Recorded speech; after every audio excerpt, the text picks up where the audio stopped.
നമസ്കാരം. കേരളത്തിൽ ഇന്ന് ചെറിയ പെരുന്നാൾ. പരപ്പനങ്ങാടി ചെട്ടിപ്പടിയിൽ മാസപ്പിറവി ദൃശ്യമായതിനാൽ ഇന്ന് ചെറിയ പെരുന്നാൾ ആയിരിക്കുമെന്ന് പാണക്കാട് സയ്യിദ് സാദിഖലി ശിഹാബ് തങ്ങൾ ഇന്നലെ അറിയിച്ചു.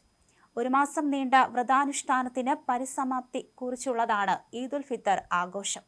ഇന്നലെ ശവ്വാലമ്പിളി മാനത്ത് തെളിഞ്ഞതോടെ വിശ്വാസികൾ ചെറിയ പെരുന്നാൾ ഒരുക്കം തുടങ്ങിയിരുന്നു. പള്ളികളിലും ഈദ്ഗാഹുകളിലും നടക്കുന്ന പെരുന്നാൾ നമസ്കാരത്തിൽ ആയിരങ്ങൾ പങ്കുചേരും. നമസ്കാരത്തിന് പണ്ഡിതന്മാരും ഇമാമുമാരും നേതൃത്വം നൽകും. ഗൾഫിലെ മലയാളികൾക്ക് ഇത് അതിജീവനത്തിന്റെ കൂടി പെരുന്നാളാണ്. സംഘർഷങ്ങളുടെ സമയത്തെ സന്തോഷമായാണ് ഇത്തവണത്തെ പെരുന്നാൾ എത്തിയത്. ഒമാനിലും നാട്ടിലും ഗൾഫിലാകെയും ഒന്നിച്ചാണ് പെരുന്നാൾ ആഘോഷിക്കുന്നത്. പെരുന്നാൾ നമസ്കാരം പള്ളികൾക്കുള്ളിൽ മാത്രമാണ്. പുറത്ത് തുറന്ന സ്ഥലത്തെ ഈദ്ഗാഹുകളില്ല. ഖുതുബയും ചുരുക്കും.